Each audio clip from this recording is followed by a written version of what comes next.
जब भी हम दीवारों को पेंट करते हैं तो उससे पहले ये सवाल जरूर आता है कि क्या हमें दीवार के ऊपर पेंट से पहले पुट्टी करना जरूरी है या फिर उससे पहले हमें व्हाइट सीमेंट लगवाना चाहिए या फिर प्राइमर लगवाना चाहिए। कौन सा तरीका सही होता है, किसे पहले लगवाया जाता है, इसके बारे में आपको पहले से ही पता होना चाहिए, जिससे कि आपकी जो दीवार है उसके ऊपर जब पेंट किया जाएगा तो वो दिखने में भी खूबसूरत दिखाई देगा और आपके दीवार के ऊपर जो हल्के फुल्के क्रैक आगे चल के दिखाई देते हैं वो भी दिखाई नहीं देंगे। तो देखिए दोस्तों, जहां तक बात आती है, बहुत सारे लोग अपने घरों के ऊपर पहले व्हाइट सीमेंट को लगाते हैं, कुछ लोग जो है सिर्फ पुट्टी को लगाते हैं। इस तरह के बहुत सारी जगह पर अलग अलग तरीके से चीजों को किया जाता है, पर प्रॉपर तरीका कौन सा होता है। और आज का ये जो वीडियो है इसमें हम पहले ये भी जानेंगे कि व्हाइट सीमेंट के साथ आप किस तरह से पुट्टी प्राइमर कर सकते हो। अगर आप सिर्फ प्राइमर पुट्टी करना चाहते हो तो वो किस तरह से किया जाता है, और अगर आपका बजट थोड़ा सा कम है और आप कम खर्च के अंदर इन चीजों को करना चाहते हो तो उसके लिए आपके सामने कौन सा ऑप्शन है, इसके बारे में भी हम वीडियो के एंड में बात करेंगे, जिससे कि डेफिनेटली आपका फायदा हो सकता है। तो वीडियो काफी काम की और इंटरेस्टिंग होने वाली है, इसीलिए इस वीडियो को पूरा जरूर देखें। चैनल पे अगर आप लोग नए आए हो तो चैनल को जरूर सब्सक्राइब कीजिए। तो यहाँ पर सबसे पहला स्टेप आपके प्लास्टर के तुरंत बाद आ जाता है। जब भी आपके घर का प्लास्टर कंप्लीट हो जाता है तो जो दीवारें हैं उनके ऊपर आपको अच्छे तरीके से तराई करना जरूरी होता है। अगर आप सही तरीके से तराई नहीं करोगे तो आगे चल के आपके प्लास्टर के ऊपर काफी ज्यादा क्रैक दिखाई दे सकते हैं। 10-12 दिन तक जब आप दीवार के ऊपर अच्छे तरीके से तराई करते हो उसके बाद जाकर आपको उन दीवारों को सूखने के लिए वैसे ही छोड़ देना चाहिए। जब दीवारें अच्छे तरीके से सूख जाएंगी तब जाकर आपको आगे के स्टेप को फॉलो करना चाहिए। तो यहाँ पर पहला स्टेप आ जाता है जिसमें कि आप अपने दीवारों के ऊपर व्हाइट सीमेंट का कोट अप्लाई करते हो। व्हाइट सीमेंट क्यों जरूरी होता है? जब भी आप इसे प्लास्टर के ऊपर लगाते हो तो ये आपके प्लास्टर को एक अतिरिक्त मजबूती देता है, रेत झड़ने से भी बचाव होता है। यानी कि प्लास्टरिंग के बाद अक्सर ही रेत झड़ने लगती है, पर वैसी दिक्कत व्हाइट सीमेंट लगाने के बाद जल्दी दिखाई नहीं देती है। उसके बाद इसका तीसरा बड़ा फायदा यह आ जाता है कि जो छोटे छोटे छेद होते हैं या फिर जो दरारें होती है उन्हें भरने का काम भी ये व्हाइट सीमेंट करता है। उसके बाद में इसका अगला फायदा यह आ जाता है कि पुट्टी की बचत होती है। यानी कि अगर आप व्हाइट सीमेंट का कोट पहले अप्लाई करते हो उसके बाद में जब आप पुट्टी करते हो तो आपको पुट्टी जो है वो कम मात्रा में लगती है। कुछ लोग दीवारों के ऊपर डायरेक्टली पुट्टी भरवा देते हैं, पर अगर आप स्मूथ फिनिश या फिर मजबूत बेस चाहते हो तो व्हाइट सीमेंट के 2 कोट को अप्लाई करना बेहतर होता है। देखिए दोस्तों, व्हाइट सीमेंट को लगाने का सही तरीका क्या होता है। व्हाइट सीमेंट का आपको 50 किलो का एक बैग जो है वो लगभग 800 से लेकर 900 रुपए तक मिल सकता है। अगर हम मिक्सिंग रेशो की बात करते हैं तो 1 किलो व्हाइट सीमेंट में आप 750 ml से लेके 1 लीटर तक पानी का इस्तेमाल कर सकते हो। इन दोनों को आपको अच्छे तरीके से मिक्स कर लेना चाहिए। पहले दीवार को अच्छे तरीके से गीला कर लेना चाहिए, यानी कि अच्छे तरीके से तराई कर लीजिए। उसके बाद में आपको जो पहला कोट है वो वर्टिकल डायरेक्शन में अप्लाई करना है व्हाइट सीमेंट का, यानी कि खड़ी दिशा में अप्लाई करना है। उसके बाद आपको दूसरा कोट जो है उसे हॉरिजॉन्टल डायरेक्शन में अप्लाई करना है, यानी कि आड़ी दिशा में अप्लाई करना है। जब भी आप पहला कोट अप्लाई कर दोगे तो उसके बाद उसे सूखने के लिए आपको थोड़ा सा समय देना है। उसके बाद जाकर आपको दूसरे कोट को अप्लाई करना है। अगर हम कवरेज के बारे में बात करते हैं तो 1 किलो व्हाइट सीमेंट में लगभग आपका 35 से लेकर 40 स्क्वायर फीट तक का एरिया जो है वो कवर हो जाता है।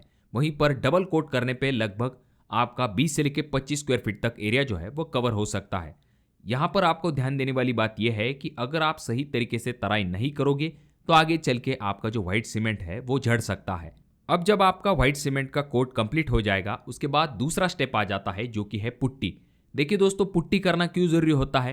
पुट्टी लगाने से आपकी दीवार की जो सतह होती है वो सपाट और स्मूथ हो जाती है, जिस वजह से जब आप इसके ऊपर पेंट करते हो तो वो काफी खूबसूरत दिखाई देता है, क्योंकि आपके पेंट को एक बढ़िया बेस मिलता है। चाहे आप अपने दीवार के ऊपर महंगा पेंट करो या फिर सस्ता पेंट करो, पर वहां पर अगर बेस स्मूथ नहीं होगा तो रिजल्ट खराब आएगा। तो इसीलिए आपको यह ध्यान में रखना है कि दीवार के ऊपर पुट्टी करना काफी ज्यादा जरूरी होता है। और उसके बाद में डायरेक्टली जब दीवार के ऊपर कुछ लोग कलर करते हैं तो वहां पर आपको क्रैक जैसी समस्या दिखाई देती है, तो वैसी दिक्कत आपको जल्दी पुट्टी करने के बाद दिखाई नहीं देगी। और यहाँ पर दूसरी इंपॉर्टेंट चीज ये आ जाती है कि आपको हमेशा ये ध्यान में रखना है कि आपको हमेशा 2 कोट पुट्टी के जो है उन्हें अप्लाई करना है। ऐसा नहीं कि 1 कोट अप्लाई कर दिया और आपका काम जो है वो खत्म हो गया। अच्छे फिनिशिंग के लिए आपको हमेशा 2 कोट के तरफ जाना चाहिए। बहुत सारे लोग अपना काम बचाने के चक्कर में या फिर पैसे बचाने के चक्कर में 1 कोट को अप्लाई करते हैं, तो वो मैं आपको रेकमेंड नहीं करूंगा।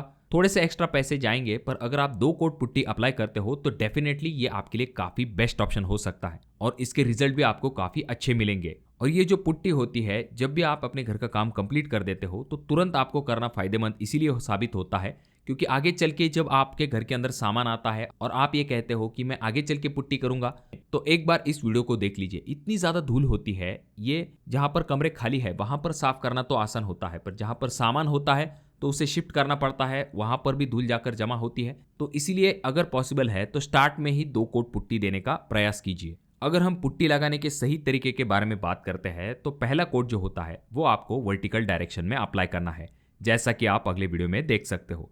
उसके बाद जब आप पहला कोट अप्लाई कर दोगे तो उसे 24 घंटे तक आपको सूखने के लिए छोड़ देना है। उसके बाद जाकर आपको 150 से लेके 180 ग्रेड के सैंड पेपर से इसे अच्छे तरीके से घिस देना है। जब आपका पहला कोट अच्छे तरीके से सूख जाएगा तो उसके बाद बारी आती है दूसरे कोट की। उसके बाद जो दूसरा कोट है उसे आपको हॉरिजॉन्टल डायरेक्शन में यानी कि आड़ी दिशा में अप्लाई करना है। यहाँ पर आपको ये ध्यान में रखना है कि आपकी जो दीवार है उसे पूरी तरीके से आपको अच्छे तरीके से दूसरे कोट को अप्लाई करना है। जहाँ पर भी छोटे मोटे ऑन्डुलेशंस हैं उन्हें आपको अच्छे तरीके से यहाँ पर निकाल लेना है।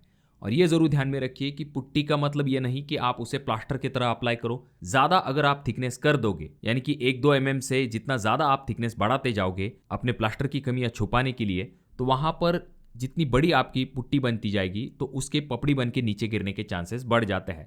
तो इसीलिए पुट्टी को काफ़ी फाइन लेवल में लगाइए। कम थिकनेस में अगर आप लगाते हो तो ये गिरती नहीं है। जब आपका दूसरा कोट अच्छे तरीके से सूख जाएगा उसके बाद जाकर आपको 220 ग्रेड का सैंड पेपर लेना है और फाइनल घिसाई अच्छे तरीके से कर लेनी चाहिए। अब आपको टॉर्च लेना है, एक साइड में अपने दीवार के ऊपर टॉर्च लगाना है और आपको ये देखना है कि आपके दीवार के ऊपर कहीं अंडुलेशन तो नहीं है। अगर वहां पर आपको कोई इम्परफेक्शन दिखाई देता है या फिर कोई सतह ऊपर नीचे दिखाई देती है तो उसे आपको तुरंत वहां पर क्लियर कर लेना चाहिए। और जब भी आप पुट्टी बनाने वाले हो तो उसे बना के ज़्यादा देर तक आपको वैसा नहीं रखना है, यानी कि 1-2 घंटे के अंदर ही आपकी जो पूरा पुट्टी आपने जो मिक्स की है उसे आपके पूरे दीवार के ऊपर लगा देना है। ज़्यादा देर तक अगर आप उसे वैसा ही पानी के साथ मिक्स करके खुला छोड़ दोगे तो उसकी स्ट्रेंथ कम हो सकती है। उसके बाद में आता है तीसरा स्टेप। देखिए दोस्तों, जिस तरह से पुट्टी करवाना जरूरी है उसी तरह से जो आपकी पुट्टी होती है उसके ऊपर आपको एक प्राइमर का कोट देना काफी ज्यादा जरूरी होता है। जब भी आप पुट्टी के ऊपर प्राइमर करते हो तो इसका फायदा ये आ जाता है कि पहली चीज तो ये होती है कि आपकी दीवार की फिनिशिंग अच्छी आती है, पेंट की खपत कम होती है। अगर आप वहां पर प्राइमर का इस्तेमाल नहीं करोगे तो दीवार जो है वो पेंट को अपने अंदर सूख लेगी और आपको ज्यादा पेंट का इस्तेमाल करना पड़ेगा।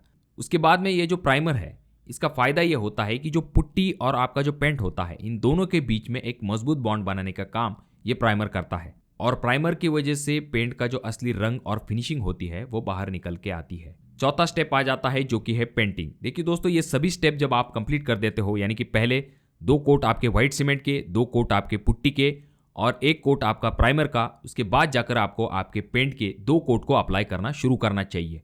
यह है एक लॉन्ग टर्म प्रोसीजर। अगर आप इस तरह से अपने दीवारों के ऊपर पेंट करते हो तो आपको सबसे बेस्ट रिजल्ट मिल सकते हैं। इसी तरह से और एक टेक्निकल तरीका है जिसमें होता यह है कि आप व्हाइट सीमेंट की जगह पर प्राइमर का 1 कोट अप्लाई करते हो प्लेन दीवार के ऊपर, यानी कि आप व्हाइट सीमेंट का इस्तेमाल नहीं करते हो। उसके बाद में आप 2 कोट पुट्टी के करते हो और आप 1 कोट वापस से प्राइमर करते हो और उसके बाद जाकर आप 2 कोट जो है वो पेंट के करते हो। तो ये भी एक तरीका है जहां पर व्हाइट सीमेंट का इस्तेमाल किए बिना आप सिर्फ प्राइमर की मदद से अपने पूरे दीवार का बेस बना सकते हो। और अगर आपका बजट कम है और आप आगे चल के अपने दीवारों के ऊपर पेंट करवाने वाले हो तो आपको क्या करना चाहिए, अगर चाहो तो सिर्फ 2 कोट व्हाइट सीमेंट के अपने दीवार के ऊपर लगा दे सकते हो। उसके बाद उसे वैसा ही छोड़ दीजिए। इससे प्लास्टर को मजबूती भी मिलेगी, दीवार सफेद होगी और साफ दिखेगी, रोशनी भी घर के अंदर ठीक से आ जाएगी। 1-1.5 साल बाद जब आपका बजट बनेगा तब जाकर आप अपने दीवार के ऊपर पुट्टी, प्राइमर और पेंट करा सकते हो। ये काफी किफायती तरीका है। जिन लोगों का बजट काफी कम है तो वो इस ऑप्शन की तरफ भी जा सकते हैं। और कुछ जगह पर तो ऐसा भी तरीका इस्तेमाल किया जाता है कि जिसमें आपके दीवार के ऊपर पहले ना तो व्हाइट सीमेंट ना तो प्राइमर लगाया जाता है, बल्कि डायरेक्टली आपके दीवार के ऊपर पहला कोट पुट्टी का अप्लाई किया जाता है, दूसरा कोट पुट्टी का अप्लाई किया जाता है, उसके बाद में तीसरे कोट के लिए प्राइमर और उसके ऊपर पेंट का इस्तेमाल किया जाता है। तो ये भी एक तरीका होता है। और अगर आपका बजट इससे भी कम है तो इसके लिए सिंपल स्टेप आप क्या कर सकते हो, डायरेक्टली आपका जो प्राइमर होता है उसमें स्टेनर डाल के डायरेक्टली अपने दीवार के ऊपर पेंट कर सकते हो। और जब आपका बजट हो जाएगा उसके बाद जाकर आप 2 कोट पुट्टी और प्राइमर और उसके बाद पेंट करके अपनी दीवार का पूरा फिनिशिंग कर सकते हो। ये जो डायरेक्टली स्टेनर डाल के कलर करने का ये जो तरीका है, जैसे कि आप अगले वीडियो में देख सकते हो, ये जो दीवारें आपको दिखाई दे रही है इसके ऊपर चूना प्लास्टर किया गया था और डायरेक्टली इसके ऊपर प्राइमर के अंदर जो स्टेनर है उसे मिक्स करके दीवार को कलर किया गया। और इस तरह का जो कलर है वो भी बहुत सारे सालों तक चल सकता है, क्योंकि इंटरनल कलर है, वहां पर ज्यादा धूप रोशनी नहीं आती है, तो वो भी जल्दी फेंट नहीं होगा और आपके काफी ज्यादा पैसे भी बच सकते हैं। पर जब आपका बजट बन जाएगा तो definitely 2 coat putty, 1 coat primer और 2 कोट अपना पेंट करा लीजिए। तो दोस्तों यहाँ पर हमने 4 तरीके से अपने दीवारों के ऊपर पेंट करने के तरीके के बारे में देखा है। इतना डिटेल में मैंने आपको इसीलिए बताया है क्योंकि आपका नुकसान ना हो, आप एक सही डिसीजन ले सको, जिससे कि आपके घर का काम जो है वो अच्छे क्वालिटी के साथ कंप्लीट हो पाए। बाकी वीडियो अगर आपको अच्छा लगा हो तो जरूर इसे लाइक कर दीजिए, बहुत ज्यादा ही अच्छा लगा हो तो अपने दोस्तों के साथ जरूर शेयर कीजिए, और ये जो तीनों वीडियो है इनमें से कोई एक वीडियो आपके जरूर काम में आ सकता है।